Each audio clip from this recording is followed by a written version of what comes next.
Seorang remaja yang mengalami kecelakaan, harus menjalani operasi, dan ditangani oleh seorang dokter yang mesum. Dokter tua yang merasa telah menyelamatkan nyawa wanita itu, merasa jatuh cinta, dan memiliki hasrat untuk memiliki pasiennya itu. Obsesi yang berlebihan, membuatnya melakukan berbagai hal yang mengerikan. Mari kita saksikan alur cerita film berikut ini. Ambil posisi santai, dan biarkan laptop yang bercerita.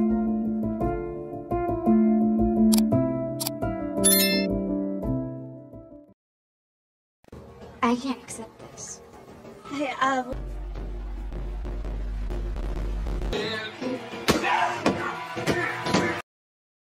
Film dibuka dengan memperlihatkan seorang pria parubaya, sedang berada di sebuah restoran. Saat itu, terlihat pelayan menanyakan tentang pesanan. Namun, pria itu mengatakan jika dia sedang menanti pasangannya. Tak berselang lama, ponselnya berbunyi. Namun, wanita yang membuat janji untuk kencan dengannya, malah meminta pria itu agar tidak lagi menghubunginya. Wanita itu juga berkata, akan memblokir akun media sosial pria itu. Terlihat jelas kekecewaan, dan kemarahan dari pria itu, sehingga dia mengemudi dengan kecepatan tinggi.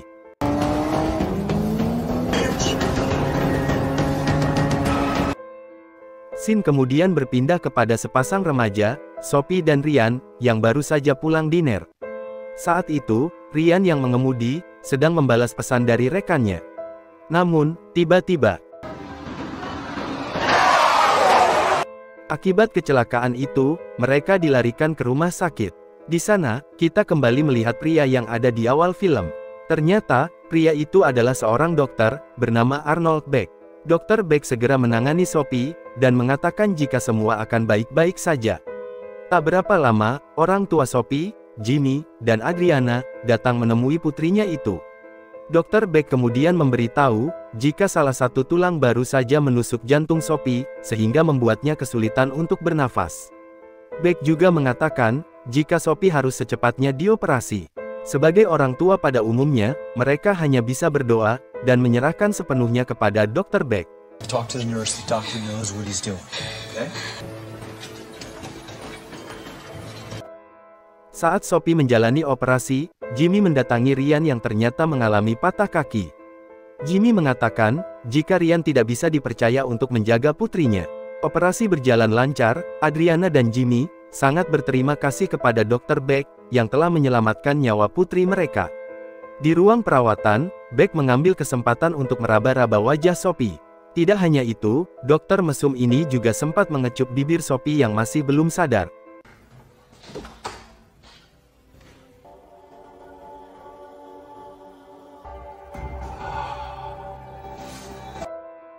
Setelah itu, barulah dia mempersilahkan orang tua Sophie untuk masuk.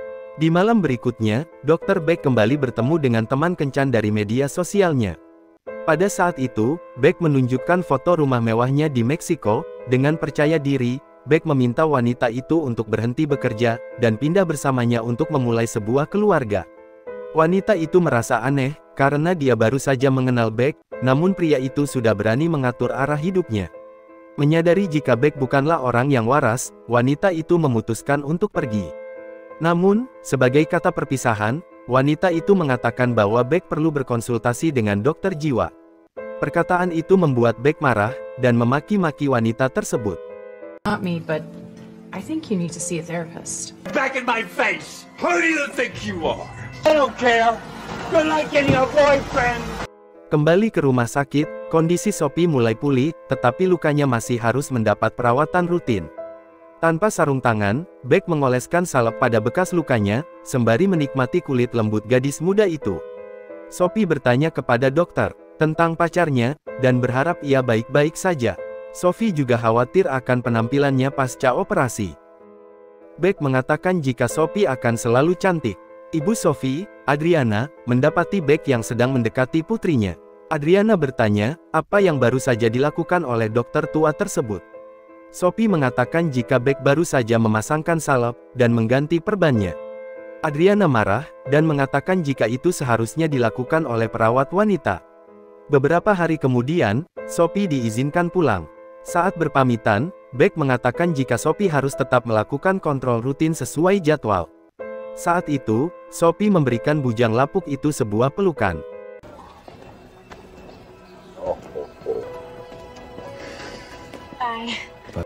Sophie yang keluar dari rumah sakit, mengunjungi Ryan. Pria itu terlihat dingin dengan kedatangan Sophie. Dia terlihat sibuk bermain video game, dengan kaki digips. Dengan kesal, Ryan mengatakan jika dokter telah memvonis kakinya tidak akan normal seperti dulu lagi. Sophie yang menyadari suasana hati Ryan sedang tidak baik-baik saja, memutuskan untuk pulang. Saat bertemu kembali dengan Beck, Sophie memberikan surat ucapan terima kasih kepada pria tua itu, atas penyelamatan nyawanya. Sebagai kata penutup, Sophie menandatangani surat itu dengan tulisan, "Cinta, Sophie." Hal itu membuat percaya diri Dr. Beck menjadi memuncak. Beck semakin gila. Dia membuntuti Sophie yang sedang berpergian bersama temannya. Saat sedang di mall, Beck menghampiri mereka. Saat teman Sophie sedang membeli kue wortel, Beck mulai nakal. Dia memberanikan diri untuk membelai tangan Sophie. Tak hanya itu, Beck mengajak Sophie ke bioskop untuk menonton film. Menyadari jika pria itu tidak sehat secara mental, Sophie segera menolak ajakan itu, dengan dalih ingin mengerjakan PR. Thanks again for the bear. It meant a lot to me. I can't. I have homework. Keep it, and you can also have my cake. Beck yang kecewa, menuju ke sebuah gang, dan berteriak, "Saya ini dokter." Sambil mengacak-acak sampah yang ada di sana. Pasca penolakan itu, bujang lapuk ini memutuskan untuk menguntit Sophie. Dia menyelinap masuk ke rumah, saat Sophie sedang ke minimarket bersama ibunya. Beck langsung menuju kamar Sophie. Di sana, dia melihat sebuah boneka American Girl, kesayangan Sophie. Kemudian Beck naik ke tempat tidur Sophie, dan berfantasi tentang Sophie yang mendatanginya untuk mengajaknya bercinta.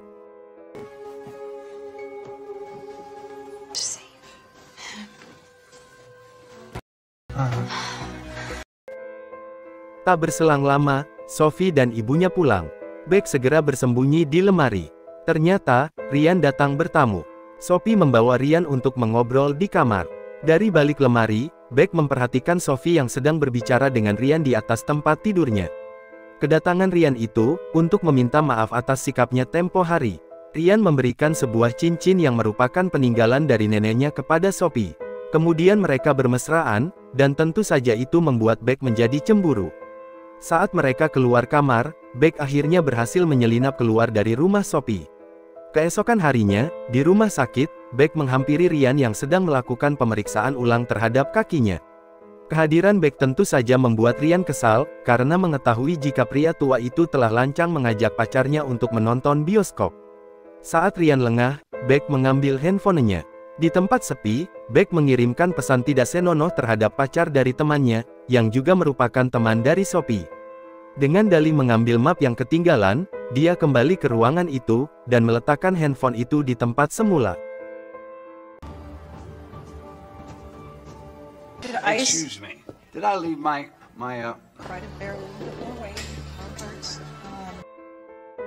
Sophie yang mengetahui, segera menemui Ryan.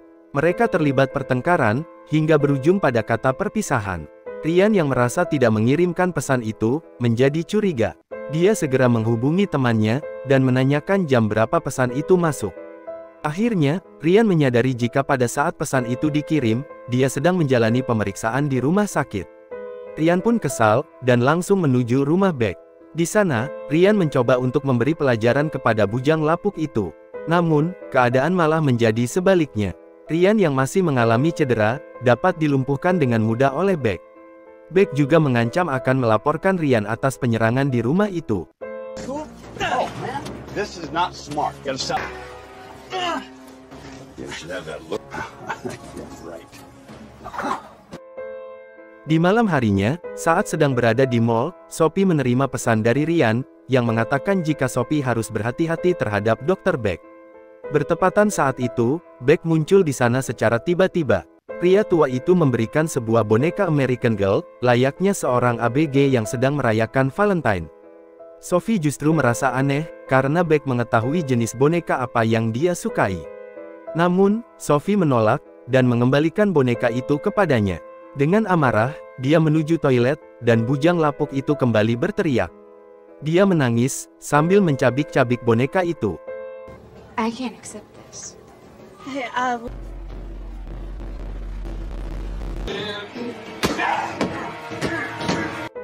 Sophie mengadukan peristiwa itu kepada kedua orang tuanya.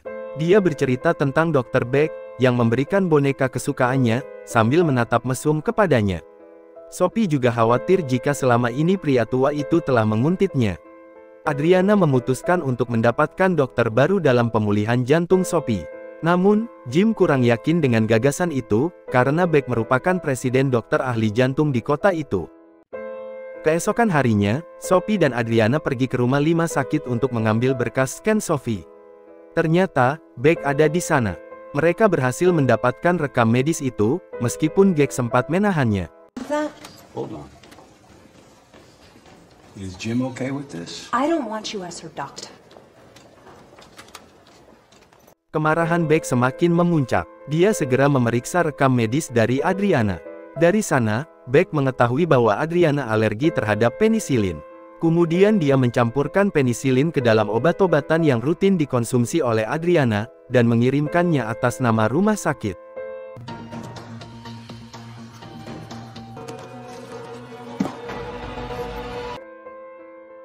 Adriana yang meminum pil tersebut, mengalami reaksi yang mengerikan. Untungnya, Sophie segera pulang, dan mendapati ibunya tergeletak di lantai dapur, dalam kondisi kesulitan bernapas. Sophie segera menelepon 911, tetapi mereka akan membutuhkan waktu terlalu lama, sehingga Sophie memutuskan untuk mengantar ibunya sendiri ke rumah sakit. Adriana berhasil distabilkan di UGD, dan Beck menghampiri mereka, serta memberi selamat kepada Sophie, karena telah berhasil menyelamatkan nyawa ibunya. Saat situasi sudah kembali stabil, terlihat Sophie berjalan sendirian di garasi parkir sebuah gedung. Dari belakang, Beck membiusnya. Namun,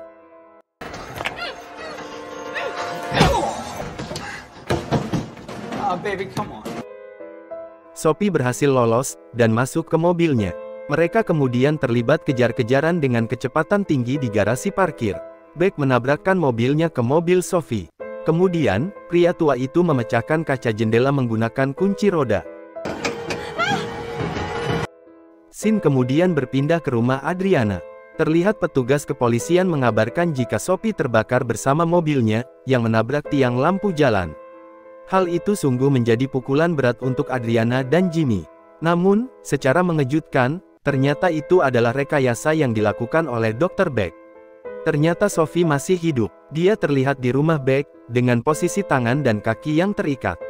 Scene kemudian memperlihatkan aksi Beck yang menarik mayat dari kamar mayat, dan memasukkannya ke dalam mobil Sophie, lalu menabrakkan, dan membakarnya. Adrienne menerima cincin yang ditemukan dari jasad Sophie dan mengembalikannya kepada Ryan, yang sebelumnya pernah dia berikan. Ryan menyadari bahwa cincin itu bukanlah cincin milik neneknya, yang pernah dia berikan kepada Sophie. And there's gonna be a lot of guests. I know what it looked like, and this isn't the ring that I gave. Merasa ada yang aneh, Ryan segera pergi ke kantor pemeriksa medis, untuk mencari tahu jasad siapa sebenarnya yang telah terbakar. Di sana, Ryan tidak mendapat penjelasan, karena hasil pemeriksaan DNA belum keluar. Kemudian, Ryan menyampaikan keraguannya itu kepada orang tua Sophie. Namun, mereka tidak tertarik untuk menyelidikinya. Ryan mencoba meyakinkan Adriana untuk ikut dengannya ke rumah Dr. Beck. Beck yang mengetahui kedatang Ryan dan Adriana, segera membius Sophie. Tanpa basa-basi, Ryan menuduh Dr. Beck telah memalsukan kematian Sophie. Ryan memaksa masuk, dan menggeledah sampai ke kamar pribadi Beck. Namun, mereka tidak menemukan apapun di sana, karena Sophie terlihat sedang pingsan di dalam sebuah peti yang ada di dalam kamar itu. Keesokan harinya, Sophie berpura-pura jatuh cinta kepada pria tua itu. Dia menyebut, Dr. Beck seorang yang sangat ahli dalam menangani tubuh manusia, sehingga kekaguman itu membuatnya memiliki hasrat untuk bercinta dengan Beck. Sophie yang merasa telah berhasil merayu Beck, meminta pria itu untuk melepaskan ikatan tangannya, agar dia bisa menyentuh tubuh Beck. Saat Beck lengah, Sophie meraih sebuah pisau stick, dan mencoba menusuk Beck, sambil berteriak jika dia sangat membenci Beck. Tetapi, Beck berhasil merebut pisau itu, dan mengikatnya kembali. How's your wrist? Is it sore? Care about me. I hate you! You hate me? Beck benar-benar terlihat seperti seorang psikopat. Dia menangis karena Sophie mengatakan bahwa dia membencinya. Dia merasa kecewa, karena merasa Sophie bisa hidup kembali, atas pertolongan dari dirinya. Namun, Sophie malah tidak berterima kasih, dan malah menolak cintanya. Dalam keputusasaannya, Dr. Beck mengatakan jika dia akan memotong lidah, kaki, dan tangan Sophie. Hal itu akan membuat tak ada seorang pun yang akan mencintai Sophie, dan dirinya lah yang akan menjaga Sophie dengan tulus. Kemudian, dia turun ke lantai bawah, dan mempersiapkan meja, serta peralatan medis untuk melakukan mutilasi terhadap beberapa bagian tubuh Sophie. Keadaan mengerikan itu membuat Sophie menjadi berontak. Dengan seluruh tenaganya, akhirnya dia berhasil lepas dari ikatan itu. Saat Beck datang, dia memukul pria itu dengan lampu, dan melarikan diri. Begitu sampai di pintu depan, ternyata pintunya terkunci. Dalam keadaan darurat, Sophie pun menendang selangkangan Beck, dan memukulnya dengan tongkat golf berkali-kali. Sophie berhasil mengambil kunci yang ada di dalam saku celana Beck, yang sudah tidak berdaya. Menggunakan mobil milik Beck, Sophie pulang menuju rumahnya. Di sana, dia menyaksikan acara pemakaman dirinya sendiri. Rekannya terkejut melihat kehadiran Sophie, bahkan ada salah seorang tamu yang jatuh pingsan. Jimmy dan Adriana bergegas memeluk putri mereka. Kemudian, Ryan yang patah kaki, tiba-tiba berlari ke arah Sophie, dan memeluknya.